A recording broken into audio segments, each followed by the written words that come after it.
감신목 속에서 무별히 제길 따르며 지구를 타고 돌 때에 들리는 소리 없어도 내 마음 귀가 열리면 그 말씀 밝히 들리네.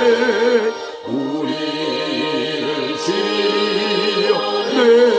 지어내시니 대주제 성부하나님 아멘.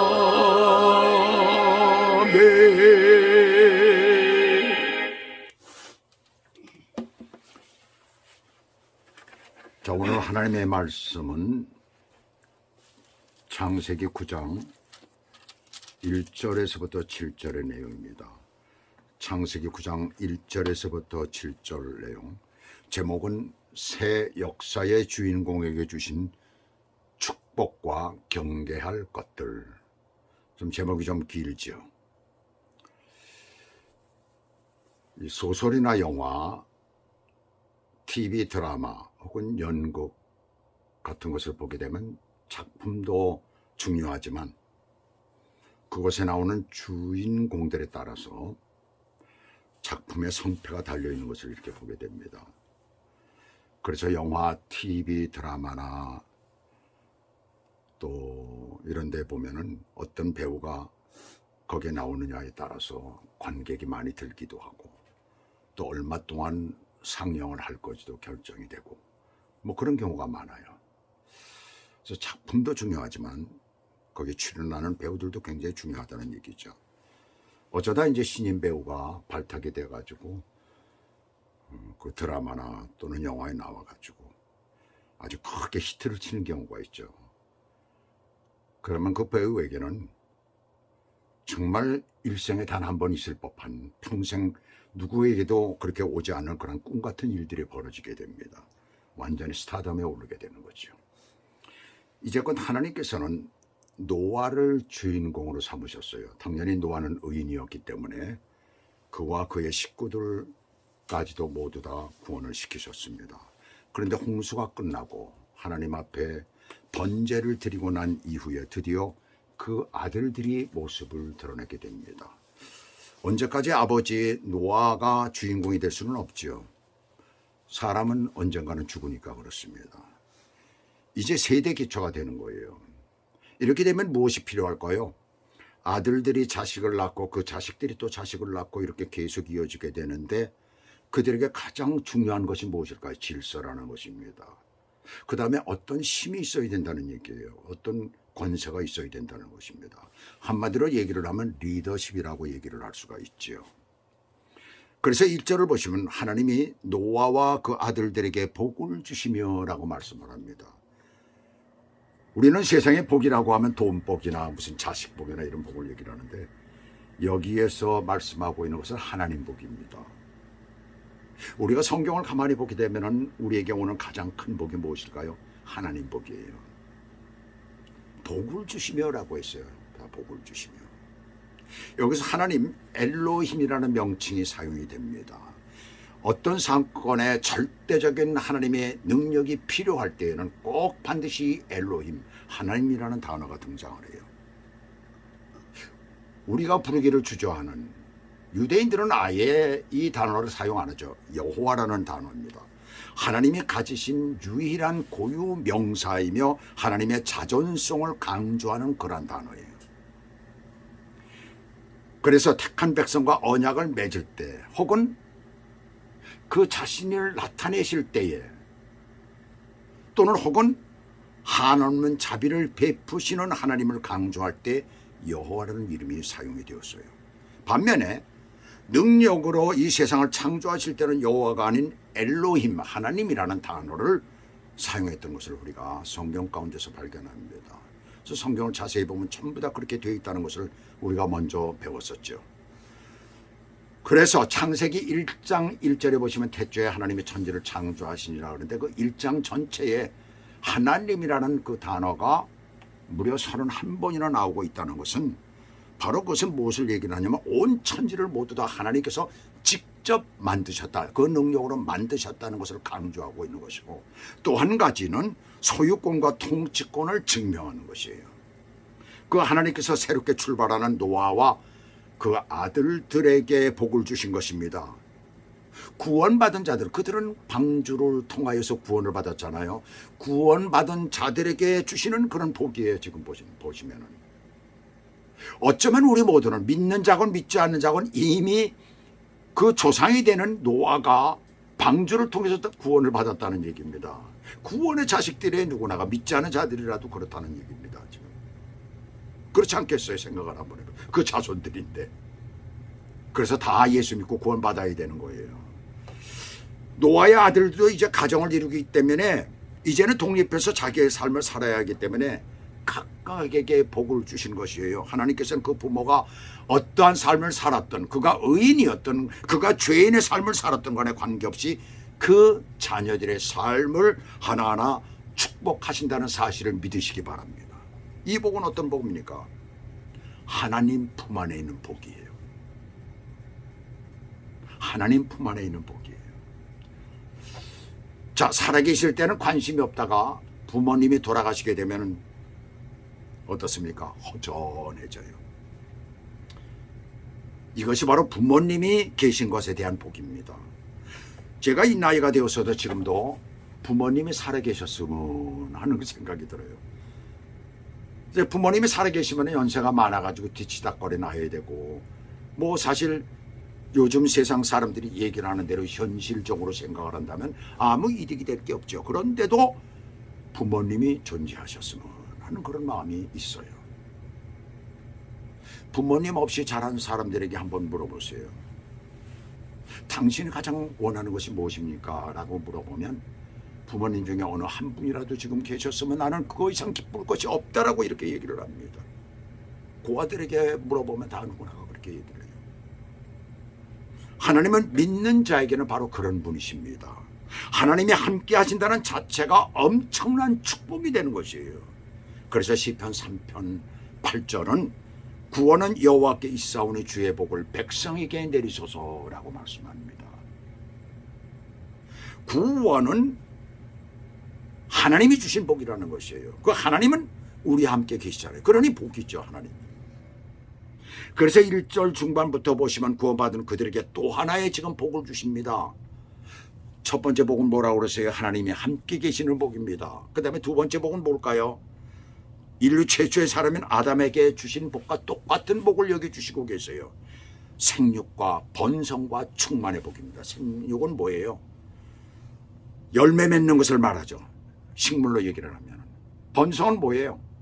자꾸 많이 번지는 것을 말해요. 많아지는 것을 말하죠. 충만은 가득 차는 것을 말합니다. 이 복을 우리에게 주셨다는 얘기입니다. 이게 얼마나 큰 복인지 몰라요. 그래서 인류는 그냥 내버려 두면은 막 불어나게 되어 있는 거예요. 막 불어나게 되어 있는 거예요. 지금 산화제한이라는 걸 하기 때문에 인구가 줄어들고 또 전염병을 잡지를 못하기 때문에 그래서 인구가 줄 수가 있지, 그냥 내버려 두고 잘 다스려 나가면 어떻게 되겠어요? 인구는 한없이 막 증가하게 되어 있는 것입니다. 그런데 창세기 1장에서 더 주신 것이 두 가지가 있어요. 뭡니까? 땅을 정복하고 다스리라고 했는데 오늘 여기 보시면 그게 없어요. 지금 보시면. 왜 그럴까요? 왜 빠졌을까요? 본래 죄가 없었던 인간에게는 땅을 정복하고 동물을 지배하는 권한이 있었지만은 그들이 타락함으로 그들이 가졌던 권한이 바뀌어진 것입니다. 그래서 이제는 동물들이 오히려 인간을 공격하고 자연의 모든 현상들이 인간을 괴롭히는 수단으로 되었던 것이에요. 지금은 이 모든 것들을 누구도 바꿀 수가 없어요. 오직 예수 그리스도께서 죄의 권세를 깨뜨리시기 위해서 다시 재림하실 때에 그때 다시 다스리게 될 줄로 믿습니다. 다시 한번 창세기 1장과 같은 축복의 언약을 주셨지만 그러나 그것은 우리의 힘으로 해나가야 되는 그런 짐을 지게 된 것이에요. 이것이 바로 바뀌어진 것입니다. 다스리되 정복하고 다스리되 그것이 바뀌어졌다는 것이에요. 이렇게 하심으로 2절을 보시면 공중과 땅과 바다의 모든 기식 있는 생물들이 너희를 두려워하며 무서워한다는 것이에요. 그렇다면 그 전에는 동물을 다스리며 다스릴 때 어떻게 다스렸다는 것일까요? 잘 다스렸다는 것입니다. 동물들을 죽이지도 않고. 왜요? 동물을 먹는 게 없었잖아요. 식용으로 하진 않았었잖아요. 그러니까 죽일 이유가 없었던 것이죠. 또 학대하지 않고. 그러다 보니까 동물들도 사람을 공격하지는 않았다는 얘기입니다. 미국에서 개를 키우는 것과 한국에서 개를 키우는 것이 좀 달라요. 그래서 한국을 가면 개들이 사람이 지나가면 막 왈왈 짖습니다. 그런데 미국은 대부분의 개들이 자기 주인이 끌고 가라고 그러면 덤벼들질 않아요. 웬만해서는. 물론 동네가 사나운 동네는 개들도 덤벼듭니다만 왜 그럴까요? 사람들이 다스리는 데 따라서 달라진다는 것을 우리는 알 수가 있습니다. 자, 여기 보시면 이제 실제로 동물들은 인간이 사는 곳을 내려오질 못하잖아요. 맹수 같은 경우도 인간을 두려워하지 않는다면 산이나 어디에고 먹을 것이 없으면 자연적으로 인간이 사는 곳에 내려와 가지고 음식을 먹을 수가 있었을 것이에요. 아마 인간들이 이 동물들을 학대하지 않고 잘 다스리고 그럴 때는 아마 동물들도 내려와서 먹을 것을 찾으면 인간들이 그걸 또 주기도 하고 아마 맹수들도 내려와서 그렇게 아마 먹이를 구했을지도 모릅니다. 그건 제 추측이에요. 그때는 아마 그랬을지도 몰라요. 왜냐하면 천년왕국이 계시록에 우리가 보시게 되면 천년왕국도에는 또 이사야서에 보게 되면 그런 부분들이 나오고 있잖아요. 이리와 함께 놀고 뱀과 함께 놀고 그랬다고 그러잖아요. 아마도 이 사건이 홍수 사건이 일어나기 전에는 어쩌면 동물들과도 그렇게 친화적으로 지냈을지도 모릅니다. 그런 생각이 드는 거예요. 그것이 바뀌어진 것이에요. 근데 지금은 동물들이 못 내려오잖아요. 겁이 나가지고 두려워서, 인간이 두려워서. 아마 옛날처럼 됐으면 아마 저 안방에는 사자가 앉아있을 수도 있고 호랭이가 앉아서 같이 있을 수도 있는 것 아니에요. 그러면서 같이 밥 먹을 수도 있을 것입니다. 그런데 지금은 그 동물들이 내려오질 못해요. 만약에 동물들이 내려온다면 어떻게 되겠어요? 사람을 공격하고 지가 주인 노릇을 하는 것이죠. 그 사람은 산으로 쫓겨나는 것이죠. 그런데 자 보세요. 이것들은 너희 손에 붙였음이라라고 말씀을 합니다. 아무리 인간이 타락했고 죄를 지었어도 마지막 마지노선 그 생명은 인간의 생명은 인간의 그 누구도 어떤 것들도 건드리지 못하게 했다는 것입니다. 뿐만 아니라 3절을 보시면 모든 산 동물은 너희의 먹을 것이 될지라. 산 동물은 직역하면 살아있어 움직이는 것이 되는 것입니다. 동물만이 얘기하는 것이 아니라 움직이는 모든 생물들을 여기서 말씀하고 있는 것이에요. 여기서 노아 홍수 이전에 인류의 식생활을 우리가 알 수가 있죠.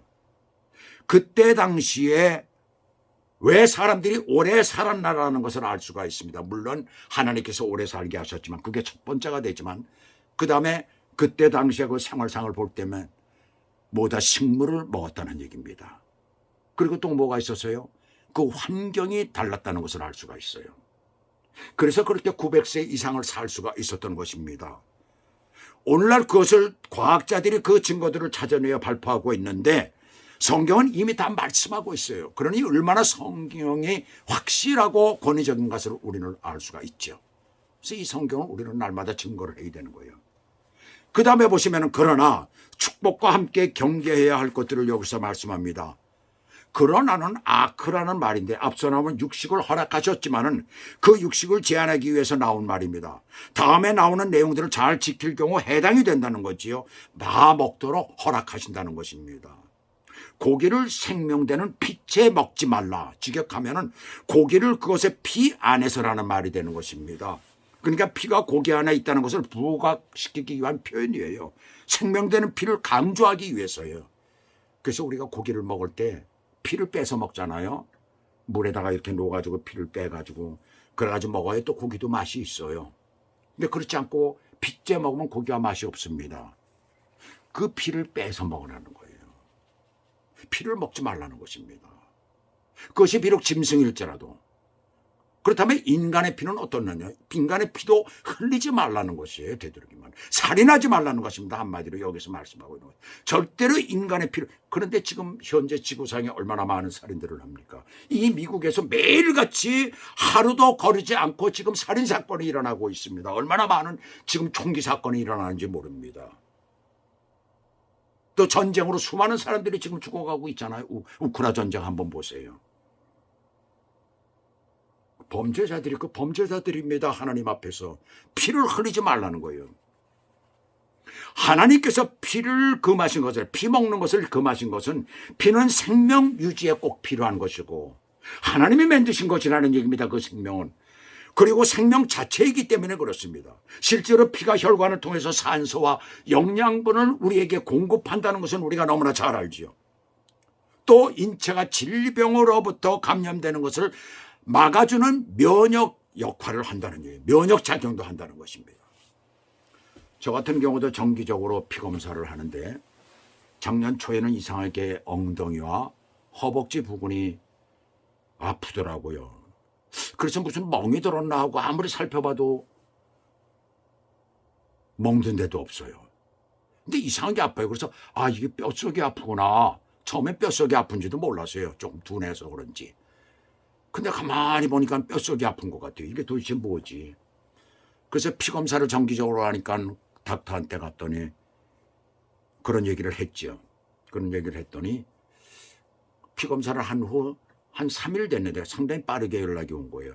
닥터에서 연락이 와가지고 좀 이상한 게 보이더라는 거예요. 그래서 뭡니까 이상한 게? 그랬더니 어쩌면 골수암일지도 모릅니다. 이렇게 얘기를 하는 거예요. 그래서 정확하게 혈액만 검사하는, 그러니까 암 검사하는 닥터에게 가서 이것을 검사해 보라고 해서 이제 가서 검사를 했어요. 그때는 결과가 나오는데 뭔지 아세요? 관절염이라는 겁니다. 관절. 그래서 한참 큰 걱정은 덜었죠. 암이 아니라니까. 암은 얼마 있으면 죽는 거 아닙니까? 그 큰 걱정은 덜었는데 조그마한 걱정이 생기더라고요. 왜요? 관절염은 노상 아픈 거 아니에요. 잘 낫지는 않습니다. 제 주변에 관절염으로 앓고 있는 분이 있기 때문에 너무나 잘 알아요. 제가. 얼마나 그것이 10년, 20년 동안 고통스러운 건지 모릅니다. 그런데 그 관절염이라고 하는 통증이 깨끗이 나왔어요. 어떻게 나왔는지 아십니까? 제가 그리고 나서 며칠 있다가 병원에 입원을 하게 됐어요. 왜요? 고열로. 열이 100도 이상 오르니까 체크업을 해봤죠.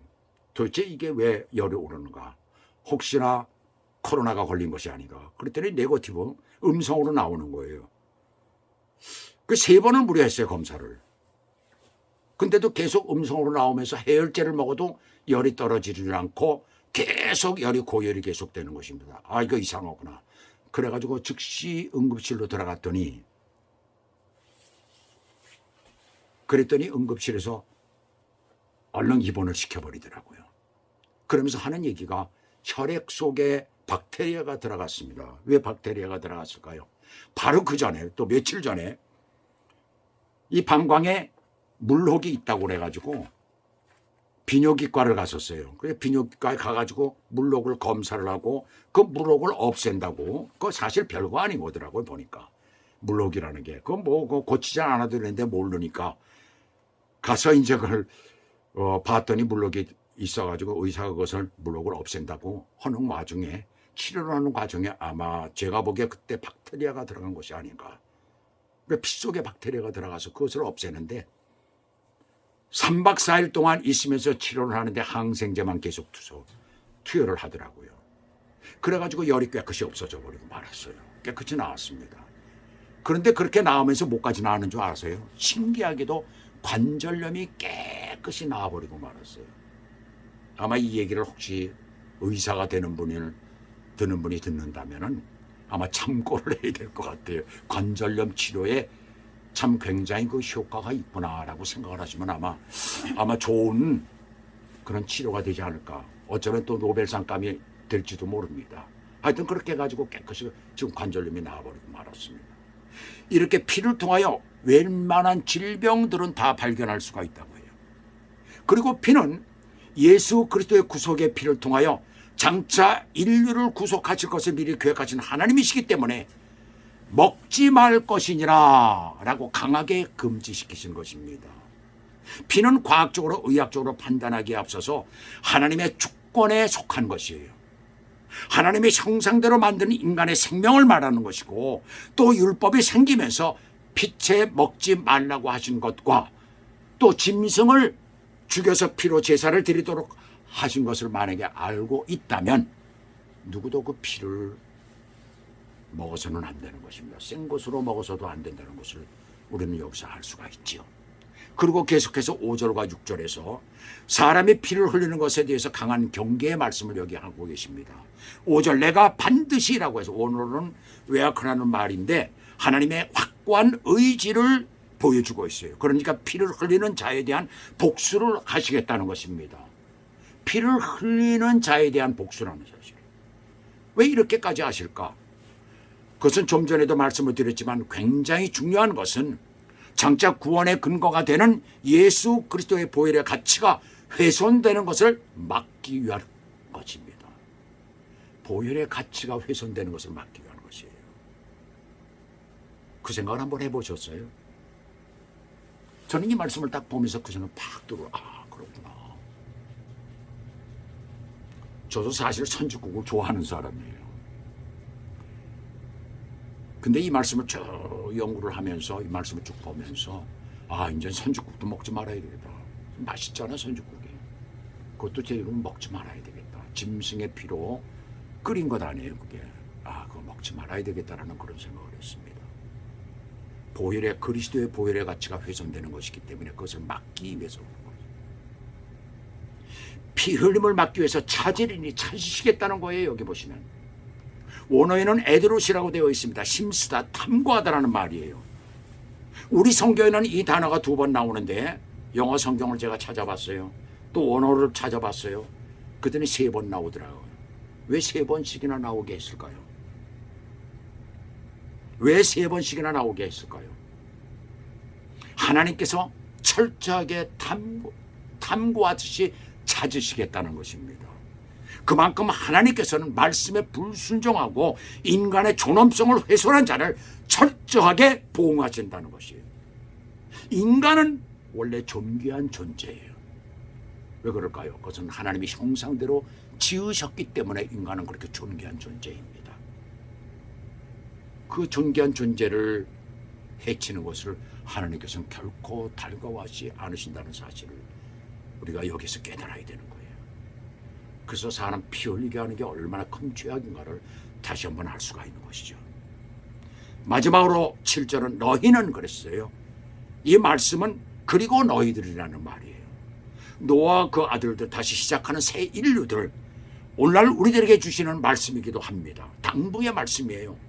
생육하고 번성하며 땅에 가득하여 그 중에서 번성하라 하셨더라 라고 말씀하십니다. 인간의 육체는 흙으로 지음받았으니 땅을 근거지로 삼아서 땅을 잘 보존하고 가꾸며 살아가라는 그런 말씀이에요.